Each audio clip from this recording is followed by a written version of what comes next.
Good morning and welcome everyone to our Flower Communion service. Welcome to those of you here with us in church and to those of you joining us online.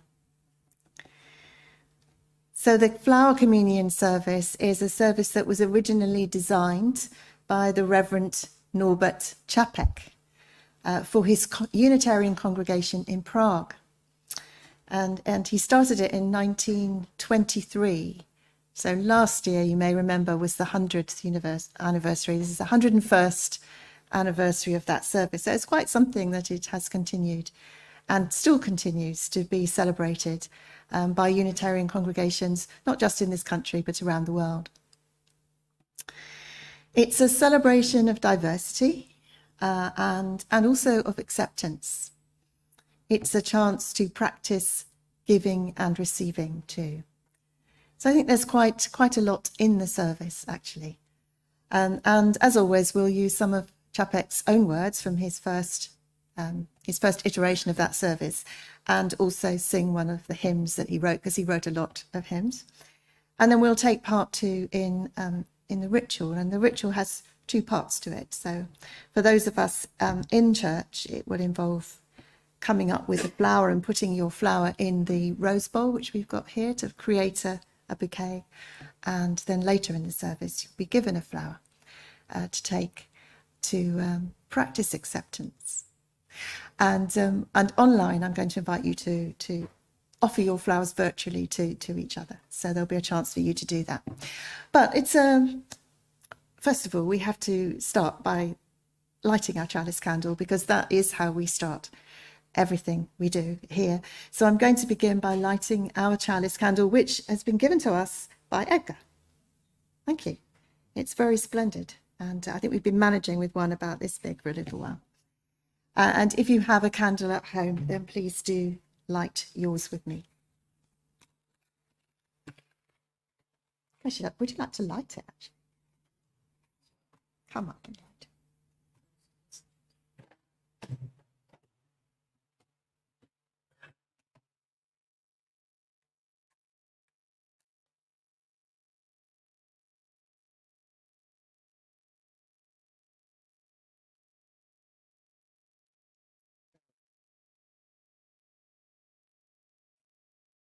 We strive to be a welcoming people of diverse beliefs who commit to nourishing the spirit and broadening the mind, to nurturing the earth and building community together. So may this flame remind us today and every day to commit to ourselves and to each other, to love beyond belief. And I think this is a joyful service, so we're going to start with a joyful hymn, which is number 33 in the purple hymn books, if you want to use a hymn book. It is Enter, Rejoice, and Come In. And as usual, all the words to the hymns will be on the screen today.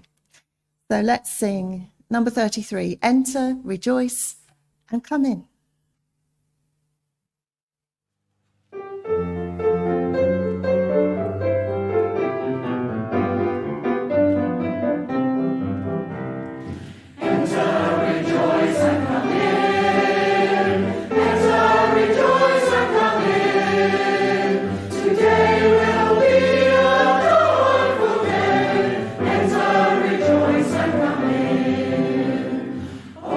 Your ears to the song.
So we're going to begin with a meditation on your flower, if you have brought a flower, that is. If you are here and you have not brought a flower, there are some flowers outside at the back, so you're welcome to pick one up. If you are online and you have brought a flower, that's fine. If you didn't have access to a flower, then, or anyone without a flower, just imagine a flower of your choice.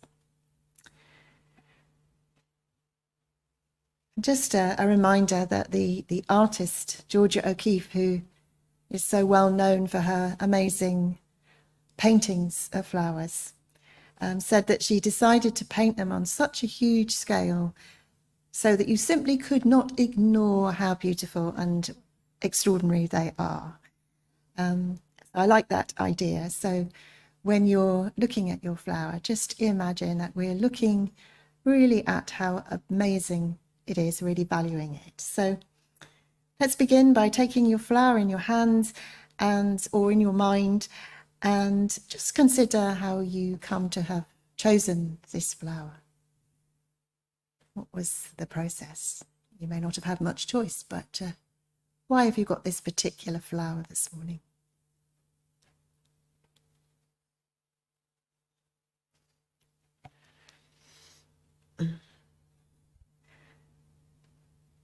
And consider how this flower is part of creation, like you. It has grown, it has blossomed, and it will also inevitably fade and die. It is part of the cycles of life. It is unique. You may have chosen a flower, or a rose or a daisy or whatever it is, and they may look much like other roses and daisies, but nevertheless, they are still unique, as are you.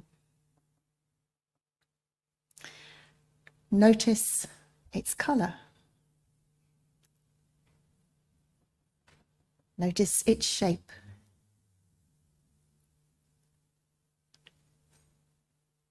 Does it smell? Does it have a nice fragrance?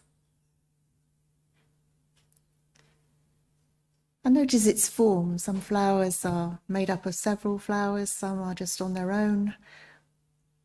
Just notice how it has grown.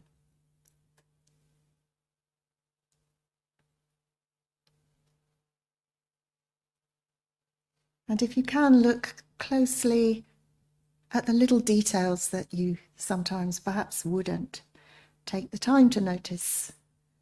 Maybe there are little hairs on the leaves, perhaps. Maybe the colour varies on the petals. Perhaps it's deeper in the middle or paler in the middle.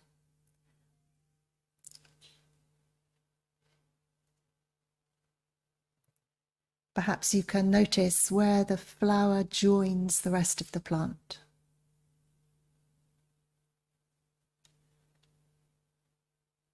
And if you can see stamens, you may notice those. And so on, any little things that you might notice.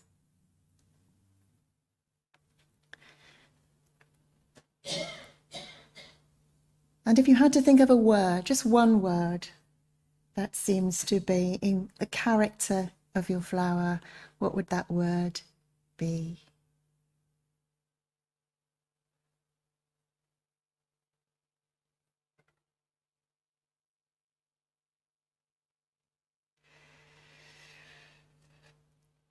And does it remind you in any way of yourself, this flower? Does it share any characteristic that you can recognize? It's something that you share with it.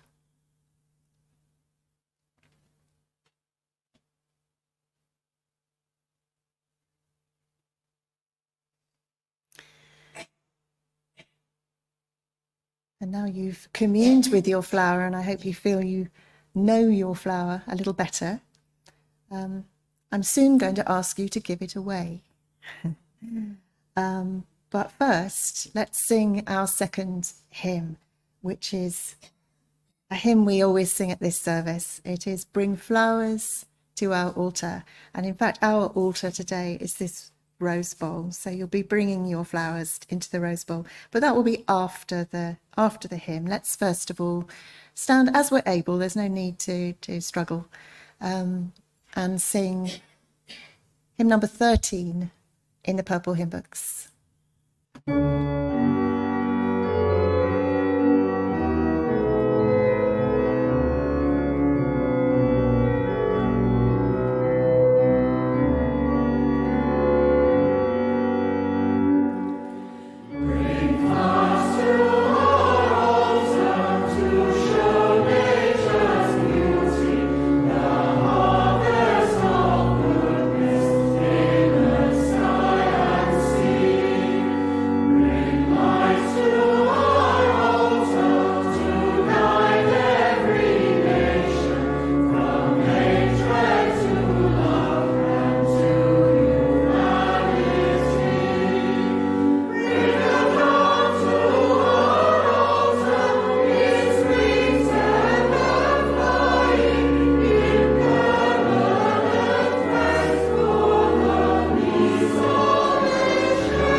Lovely, it's a nice hymn. So some of the things that the words in that hymn talk about the things you might bring to the altar, like bringing love to the altar, bringing a bright witness, and so on. So you might just have those words in your mind as you come up to give your flowers. So as I say, if you're online, you can simply just watch people bring their flowers. We'll have that on the camera, and then show your flowers to each other, of course. And here, we'll do this without music to start with, but after a little while, we'll start some music, but then carry on coming. So if you're able to come forward and just place your flower somewhere in the rose bowl, that would be lovely.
So I'd like to share with you a blessing that Norbert Čapek wrote himself, a blessing for the flowers. Maybe I could just, would you like to just briefly show the flowers as they, yeah, lovely. Thanks, Sheila.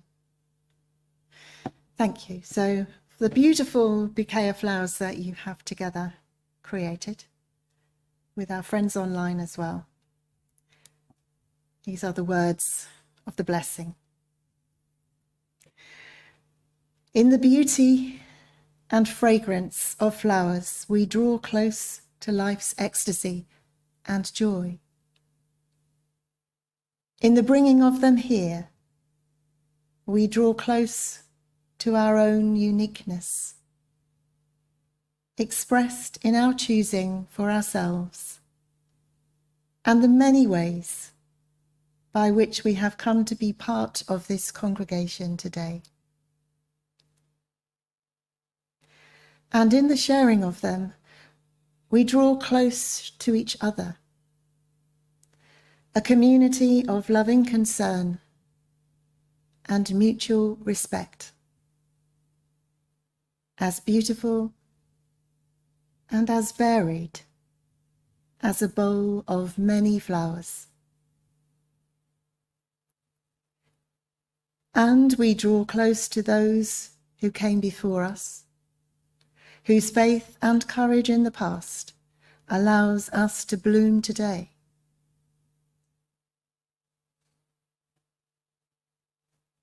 Ground of all being in whom we live and grow. May we never forget our common rootedness in you. Blessed be.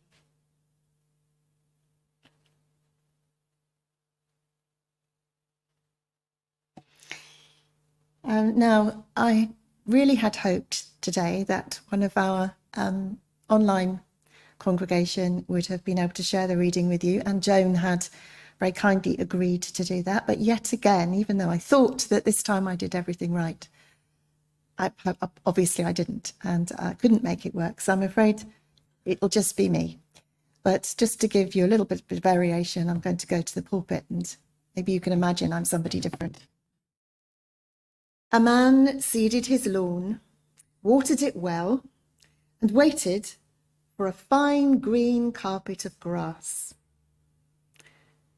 But when it grew, a fine sprinkling of dandelions grew up with it. Sounds like my grass. The grass was green and lovely, but the dandelions were not welcome, and he used every weed killer he could find to get rid of them. Nothing worked. Oh, they died all right, but they were soon back, and more than before. Again, he applied the weed killer, and again. He grew very angry and went to the Maharishi to ask his advice. I have a lovely lawn, he said, but these awful dandelions are spoiling it. I try to get rid of them, but I can't. What should I do? The Maharishi thought a while and then asked the man, do you not like dandelions? And the man answered, well, I suppose they are flowers, but they're also weeds, and I don't like weeds. The Maharishi thought some more, and finally he said softly, learn to love your dandelions.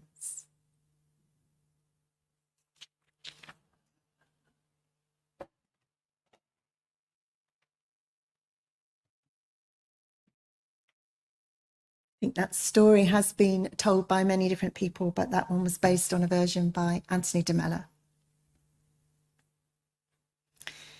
We're having 4 hymns today, as you might have noticed, and our third hymn is one written by Norbert Čapek, and it is it's actually called Universal Spirit, but it begins, Mother Spirit, Father Spirit, where are you?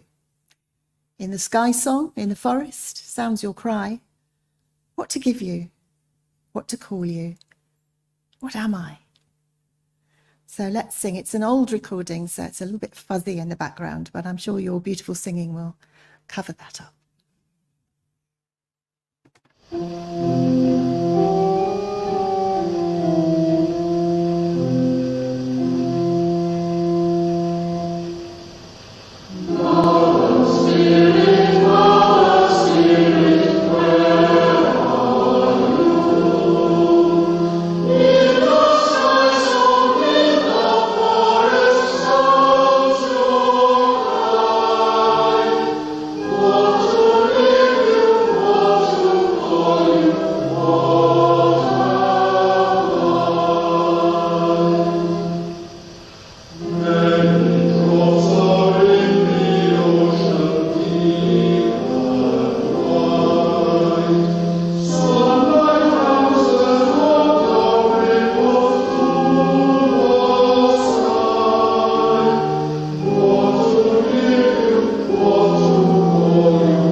So now is our opportunity to remember the life of Reverend Dr. Norbert Čapek, because it was an extraordinary life, and I think he serves as an inspiration for many Unitarians. He was a preacher and a thinker, and he truly stood up always for what he believed in. And he lived in a time when believing in and practicing freedom of thought and religion was considered dangerous. Of course, it still can be in some places and at some times. He was born in what was then called Bohemia in 1870. And he and his wife Maya fled to the USA in 1914 with their 8 children as a result of their non-conformist views. But when Czechoslovakia became independent in 1921, they returned to their mother country, where they founded a Unitarian congregation in the capital, in Prague. And it grew and it grew. And I always say this with some almost disbelief, but at one time there were reportedly as many as 8,000 Unitarians, not just in his church, but around the country, but starting just from his one church, which is quite a feat, isn't it, when you think about it. And as I said, he was a prolific hymn writer and wrote more than 90 hymns, often composing the music as well as the words, as in the hymn we've just sung. So he had a congregation which came from many different backgrounds, which is not untypical in a Unitarian congregation, of course. And he felt there was a need for some kind of ritual, so not a traditional communion service, but some sort of ritual that would help people feel a sense of connection and perhaps more of a bonding between them. But he also was conscious of the fact that people came from different faith traditions, and so he wanted to choose something that was quite different from what was done in other churches and faiths. And that's why he came up with the flower communion. So it is a form of communion. It is something where you receive, also where you give. But also it doesn't, perhaps if you like, doesn't have any of the trappings of more traditional religious faiths. And we think perhaps he was inspired by the countryside, or just recognize what a powerful symbol a flower can be. A universal symbol, really, of beauty and also diversity and life and death. However, by 1939, it became clear that the Nazis were about to invade Czechoslovakia. And so Čapek's friends were really encouraging him to leave the country because they feared for his safety. He had quite a reputation by now. He was a newspaper editor, and he lectured and he wrote hymns and so on. He was known as a religious liberal. And so, he was probably on a list somewhere, they thought. His wife, who was also a Unitarian minister, in fact, she left. She left to go on a tour of the United States, and she took the flower service with her, where it was, which is where it started over there. But Čapek himself refused to go, and he insisted on staying. I'll just let Joan make her way.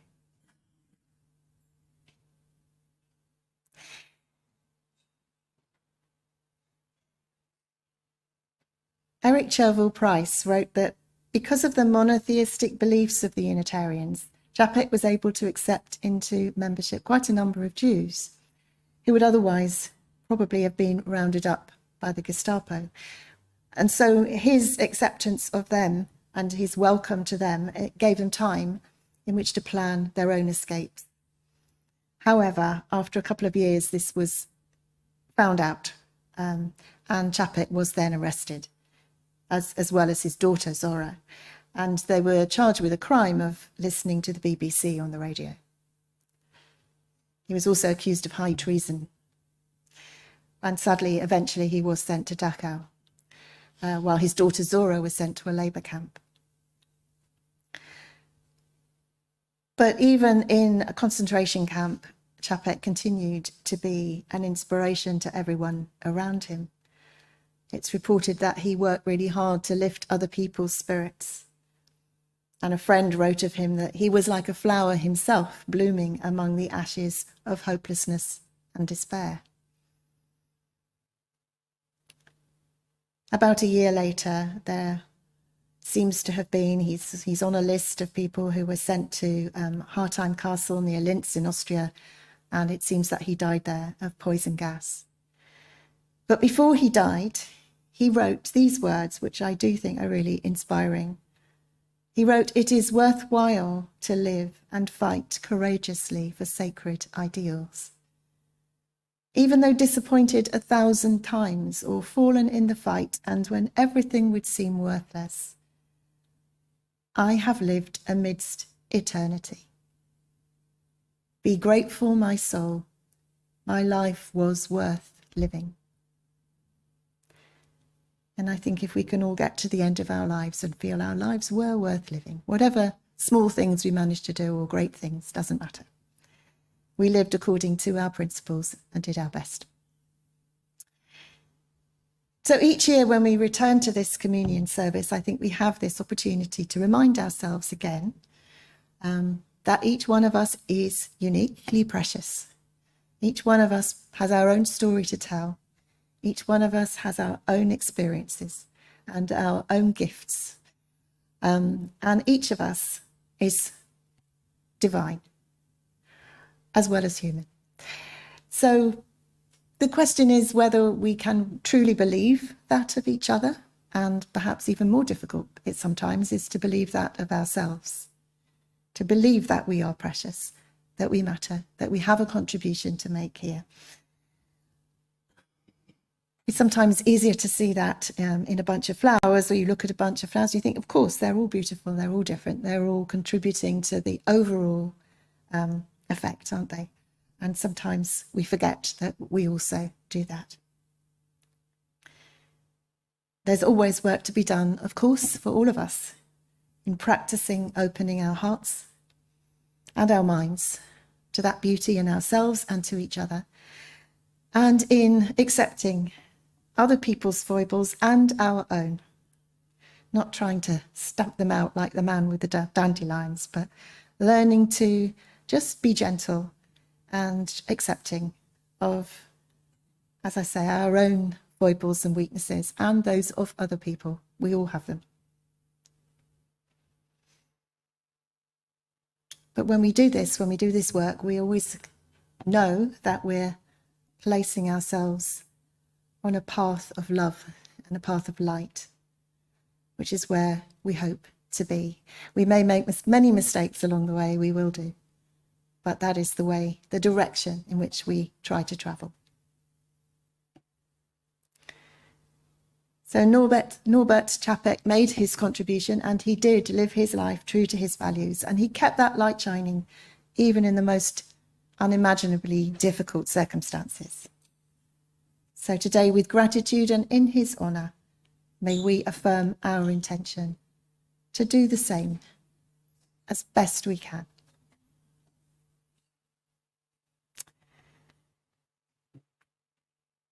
So we're going to come now to a time when we receive a flower. It's all right, Joan, don't worry. I'll just wait for you to be comfortable.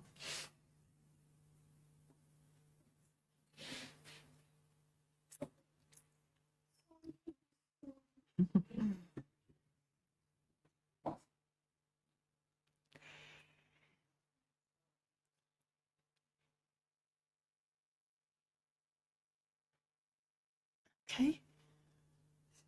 It's all right. I hope you're warm enough.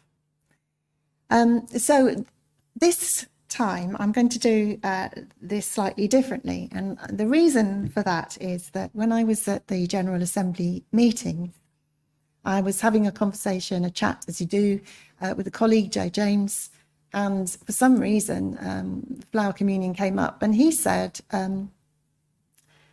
I suddenly realised this year that you're not supposed to pick a flower you like. You're meant to accept a flower you're given. and and I thought, oh, yeah, that would be much more powerful, really, wouldn't it? Rather than sort of surveying them and think, well, yes, I'll have that one. I like that one. Because, of course, sometimes we can do that in life and sometimes we very much can't do that. And the practice of acceptance, as I was saying, with our foibles and so on, is to work with what we're given. And so what I'm going to suggest we do, instead of you coming up to pick a flower, is that you come up and Christina and I are going to be next to the vase and we're just going to pick a flower and give it to you. There will be no suggestion whatsoever that we're picking anything because we think, oh yeah, that will suit that. Not like that at all. It will be completely random. I will try as far as possible not to even look at who's going to receive the flower. So I think it will take two of us because it's sometimes quite difficult to get those flowers out. So thank you for helping me, Christina. So just in your own time, come up and embrace the flower that you've been given. Take it, go and sit down with it, and you might like to go through the same sort of process that you did with the flower you brought. Really see if you can commune with it, see the beauty in it, look at the details in it, and yeah, see the love and the beauty. So here we go. And on Zoom, I'm sorry that I can't really completely include you in this, but if you can find a way, if you want to unmute yourselves, that's fine too, and just give a flower virtually to someone else in the group, that would be great. But we'll have the camera anyway on the bouquet.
So your flower is a gift. It's a gift from someone. Someone brought it. We don't know who, but someone brought your flower today, and they brought it in a spirit of love. And we've given it to you.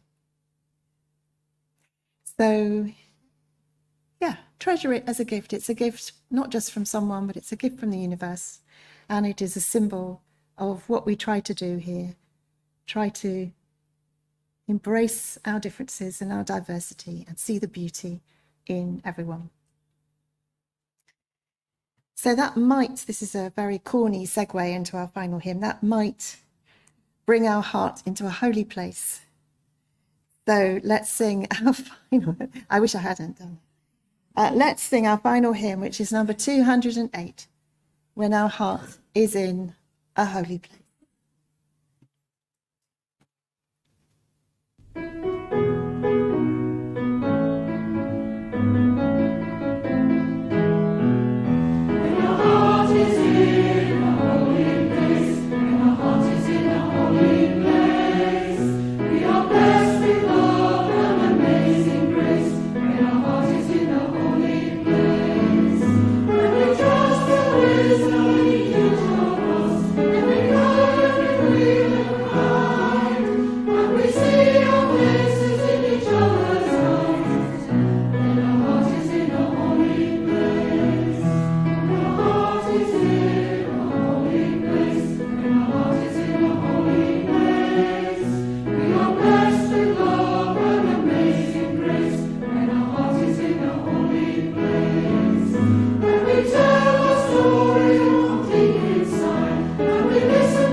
Just on the subject of diversity, so yesterday was the Pride Parade and celebration. I went with Gav and Rachel on the, I don't know where the march is, just to the parade. It was a walk rather than a march, which was nice. I didn't make it up to the later celebrations, but we held the banner that affirms that we welcome everyone here. I would like to close with some words by Richard S. Gilbert, which seem appropriate. May the blessing of the flowers be upon you. May their beauty beckon to you each morning, and their loveliness lure you each day, and their tenderness caress you each night. May their delicate petals make you gentle, and their eyes make you aware. May their stems make you sturdy, and their reaching make you care. May it be so. And may you go well into the beautiful summer week ahead.